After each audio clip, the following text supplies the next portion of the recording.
And this one takes place in a lab where humans were creating both artificial AI as well as super enhanced animals. The problem is the AI went rogue and only the animals are left in order to protect the rest of the world from this rogue AI. This is a cooperative dungeon crawler style game where players are going to be playing as those bioengineered animals, and players are going to be working together to try and locate and blow up particular rooms in the lab in order to take the AI down. Of course, the AI is not going to make that easy, and as players are trying to do all this, the AI will be leveling up, causing different effects out on the board, and deploying all sorts of drones in order to try and take those players out. And I do want to thank the publisher for this one because they were kind enough to send me a prototype version of the game. So rather than just telling you how this game plays, I can go ahead and show you. And I have this all set up for a 2-player game, and I have my 2 characters here. I have Diana the Hunter as well as Luke the Soldier. Each character is going to have some starting resources as well as some upgrade tiles, and players will be drafting some items at the beginning of the game. Players will be starting out on the medbay token, and this is also the area where you'll respawn if you do end up taking too much damage. But we also have a whole stack of different location tiles over here that I did have to break into 4 different stacks and then shuffle in particular tiles. Other than that, we have this resource board in the top left corner here that's going to be holding resources both for the players as well as the AI. And we have these energy tokens that you'll be able to spend on your turn for additional energy, these defense cubes to keep track of your current defense value, and then there's the drone yard where the AI is going to be taking from in order to send those drones out onto the different tiles. The way that the AI normally does that is through an assembly line where you're going to be adding these tokens onto this assembly line on the bottom of the AI board, and then once certain tiles are revealed, those are going to be deployed out on those tiles. This board also keeps track of the current level of the AI, and we have this little token in order to keep track of that.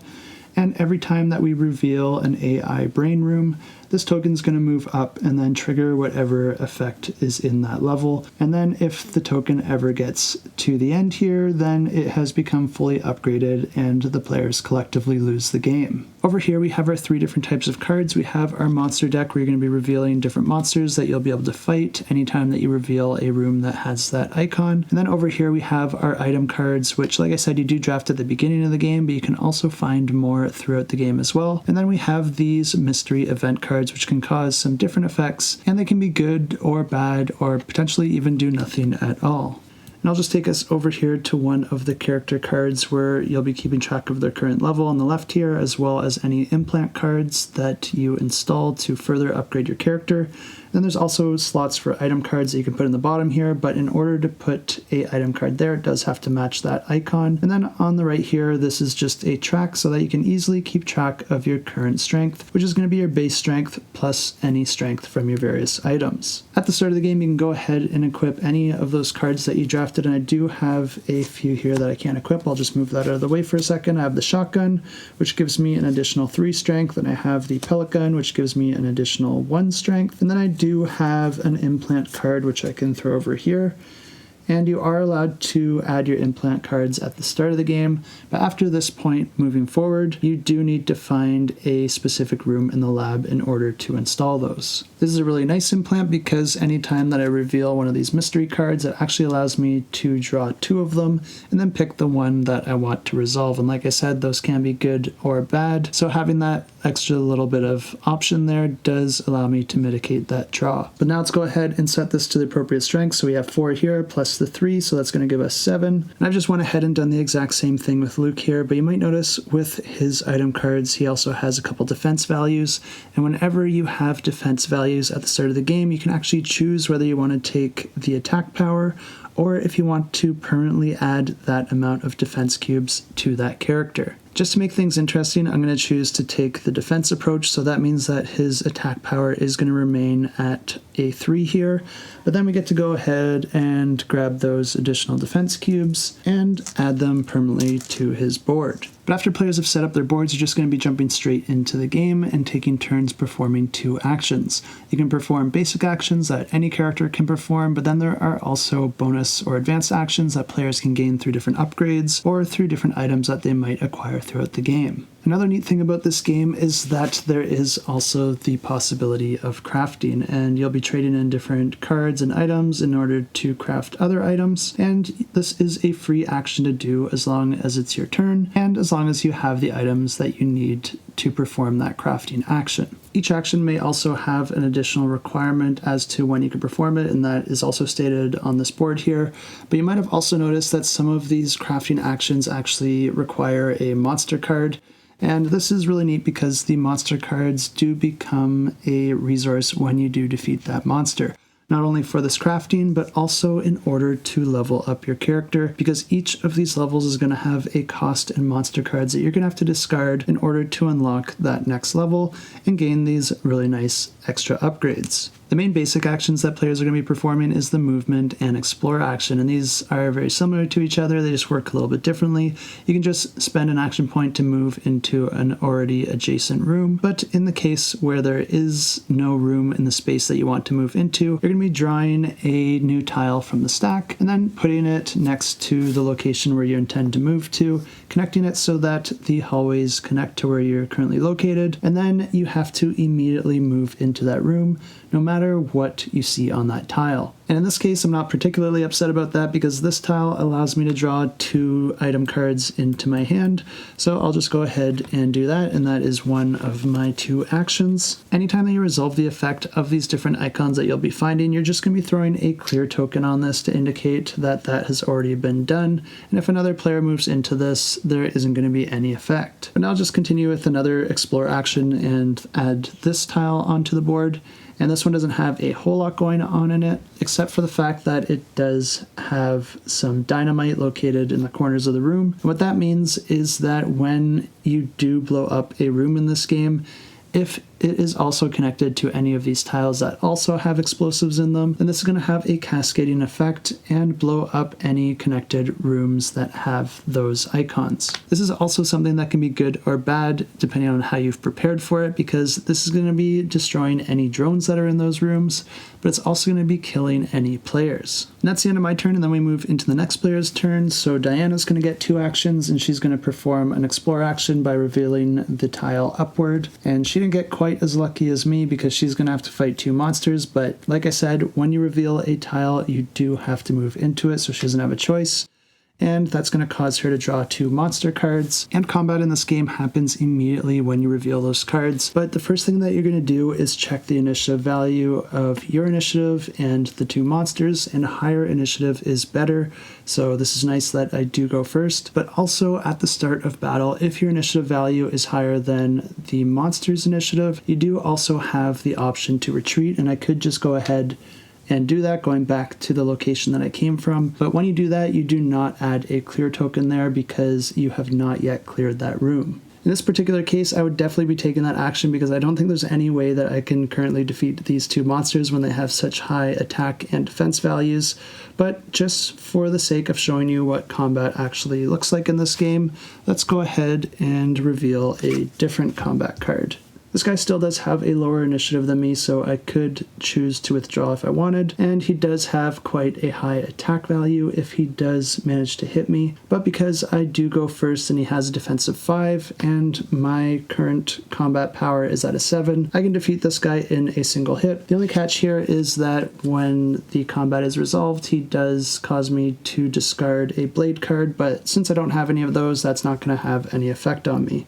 Since I was able to defeat the monster in a single hit, I have won the battle and combat comes to an end, and I'll just be taking that into my supply. But because I did dish out 4 points of damage to defeat that enemy, this is actually going to reduce the amount of combat power that I have for the rest of the round. And one key thing to note here is that if you are either on the same space or adjacent to a space as one of your fellow players, they can actually help you in the battle. So I think I'm going to try and stay close to my partner here, and what I want to do is move into this space. So I'm going to perform another explore action and draw a tile and throw it onto the space here. I'll explain what this does in a second here, but first I want to point out that this space does have locked doors on it.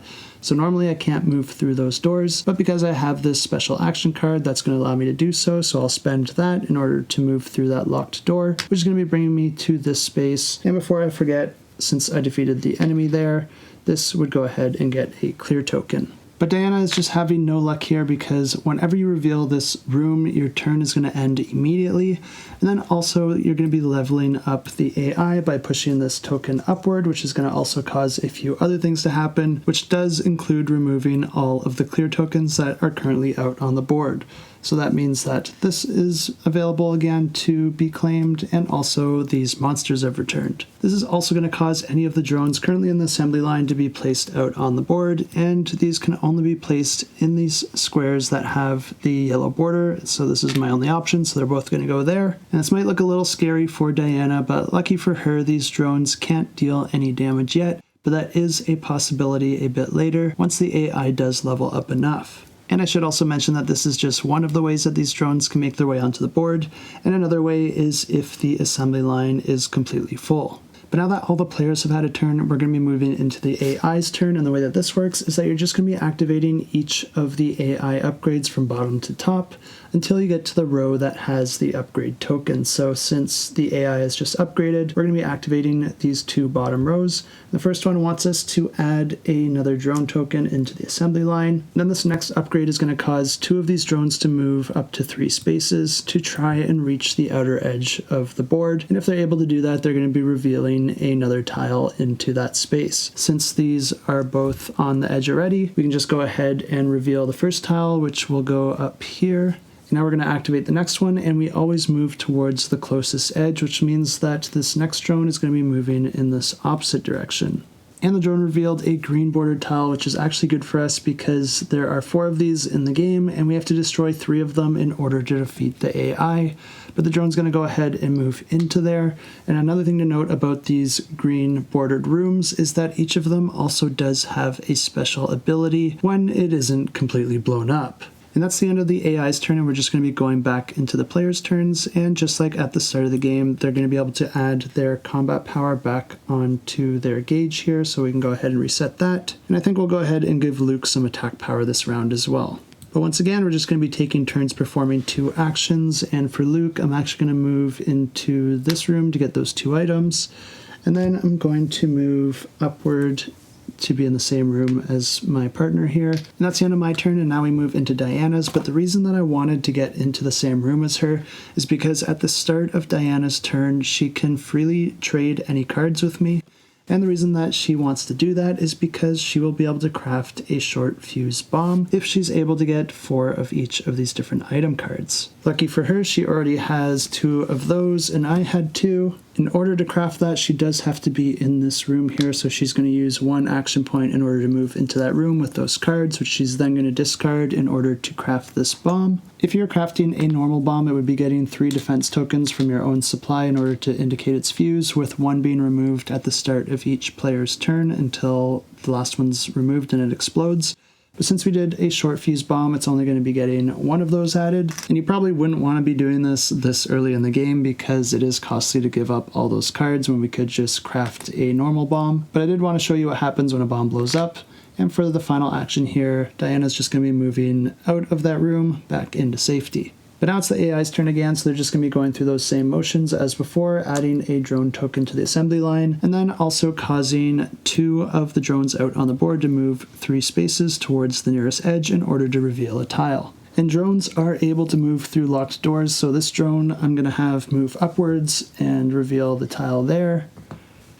And then that gives this drone the ability to move 1, 2, 3 into this location, which I was hoping for some explosives so we could see a little bit more action here. And like I said, at the start of each player's turn, you're going to be removing one of these fuse cubes, and now it's the start of Luke's turn, so we're going to remove that, which causes this to explode. And when you do that, you're going to be flipping the tile to its backside, but then any adjacent tiles that also have explosives in them are also going to be flipping over. And lucky for us, this does get this drone out of play. These tiles are going to remain here, which represent the exploded rooms, but only the drones are able to move through those rooms. And the game continues like this until either the AI wins or if the players win by destroying 3 of those rooms. But before we wrap up here, I do just want to show you a couple more aspects of this game, because since Diana does have a monster card, she can go ahead and trade this in order to issue herself one of her upgrades. And when you do that, you're just going to be choosing any of of the 4 upgrade tiles that you want to use in the game. And maybe I'll go ahead and give her this multi-shot ability, which allows her to deal damage to all enemies at once when she is facing 2 or more enemies. And the last thing I want to show you is when you move into one of these locations with the blue question mark, that's going to cause you to draw an event card. But since Diana also has the upgrade that allows her to draw 2 and choose 1, we get to go ahead and do that.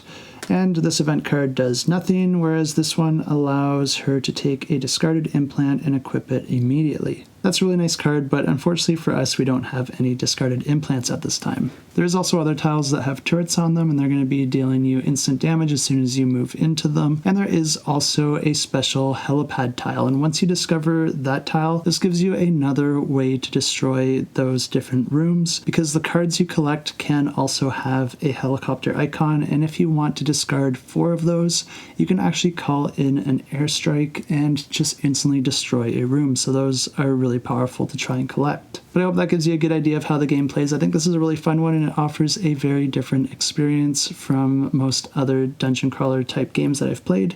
And if you are interested to learn more about this one or go ahead and back it, I will have it linked in the description down below.